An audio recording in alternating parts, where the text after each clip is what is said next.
Hello, my name is Katie Hopkins. What? What do you mean? What do you mean I'm not allowed to speak here? What is it? A library or something? I've done what?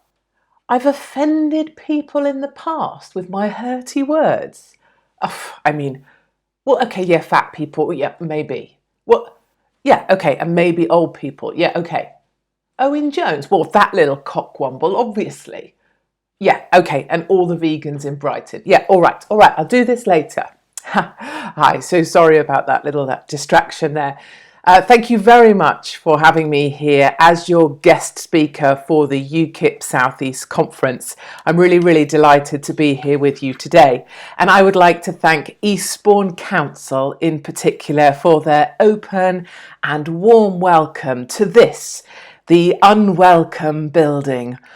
Eastbourne Council have said that I am a public safety hazard, which is bloody rude, seeing they're the ones who still haven't figured out how to use deodorant. Typical lefties, I guess, all in need of a shower and a good bacon sandwich. In April this year, Eastbourne topped the charts in Sussex for violent and sexual crimes. There were 78 of them in Eastbourne alone, making it the most dangerous place in Sussex. And yet, I'm the one who's supposed to be the risk to public safety. Yeah, sure thing. All that aside, it's great to be with you today and to have spent time with so many of you over the weekend at this exciting time for the country.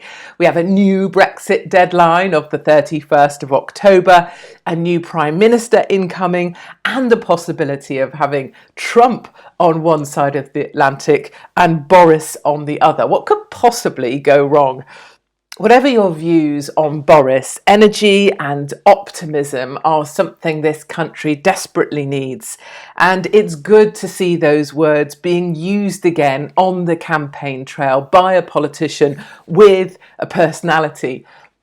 My own background is in the military. I only ever wanted to be in the army. I was sponsored through university by the Intelligence Corps. I passed out of the Royal Military Academy Sandhurst as one of a girls' platoon of 30.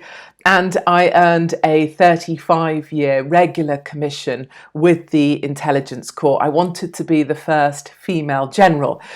My epilepsy put pay to all of that. And now, in my older years, I can see why an epileptic with a semi-automatic weapon might not be the best idea on the planet.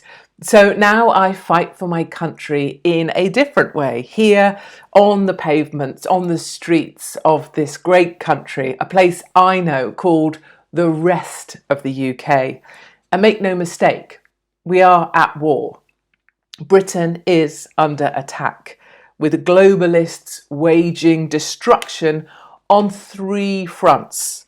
One, to destroy the family, to say marriage is old-fashioned, say we don't make Father's Day cards in school anymore because we don't want to upset half the class who haven't a clue. Say to 4-year-olds, it's great for a child to have 2 dads or 3 mums or none. Say men are now women and make being trans a movement. Say we have to accept that David is now Daniela because that's what he felt like this morning when he woke up trying to coax his morning glory into a lace-fronted thong. This perversion is drummed into our kids at school, lauded in our colleges, and any hint of disapproval is now a hate crime in the UK. Recently, a male rapist decided he now identified as a female and was transferred to a woman's jail. What do you think happened next? I will quote a female inmate who was the victim of the alleged sexual assault that took place. She said, "The recently arrived prisoner stood close to me and touched my arm whilst her erect penis was sticking out from the top of her trousers. Her penis? My arse. Where did I leave my penis this morning? I've looked for it everywhere. I can't find it for the life of me." Our families are under attack. 2, destroy our culture. The leaders of Western Europe have destroyed the very fabric of the places we used to call home. People simply don't recognise their country anymore.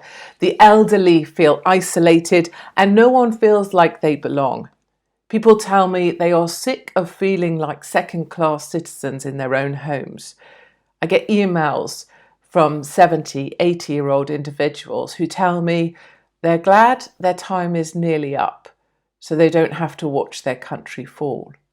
People are tired of being at the back of the queue for work, for schools, for a healthcare system they paid into their whole lives, of schools where English is the third or fourth language, if that, where we are not allowed to fly our St. George's Cross because it's a racist symbol. In London, white Brits are already a minority. 1 in 3 people living in London were born overseas. London has a Muslim police association, a Muslim housing association, and Muslim schools. And these densely packed populations living in isolation from British culture vote according to their religion. It explains the power wielded by the nipple-height Sadiq Khan, as useless as tits on a nun. But secure in his position because of his religion and his Muslim voting bloc, well rewarded for their political loyalty, he threw them an Eid party all to themselves in the heart of London in Trafalgar Square. Our culture is under attack. Thirdly, our democracy. Give people a referendum on the EU. Tell them to vote leave or remain. Send a note through their door telling them the government will implement whatever you decide, and then don't. Enable a corrupt postal ballot system where dead people vote, where blank ballots are collected for cash, where ID is no longer required.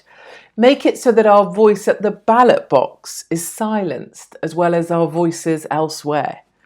And then ask Brits, what left is there for us to believe in when you've taken our family, our country, our vote? But, you know, they can't take how we raise our own families. I have 3 children, they're 15, 14 and 10.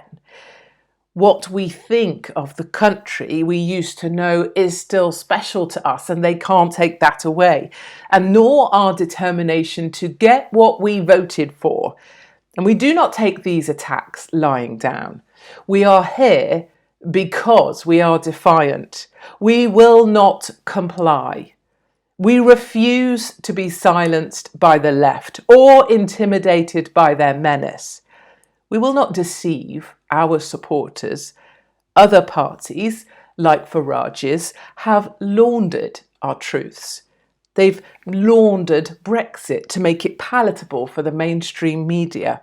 The squeaky clean Brexit party, one issue, one sanitised version of the debate. Don't mention the war! But not talking about something doesn't make it go away. Our truths, the truths of decent Brits, the truths of UKIPers, are the reason that Leave won. And UKIP is the only party speaking about them. I believe we're fighting for something much bigger than Brexit, for our families, for our culture and our democracy, and we are in this fight together. Together, our voices will be heard. We stand strong, we get furious, and we fight back. Thank you very much indeed.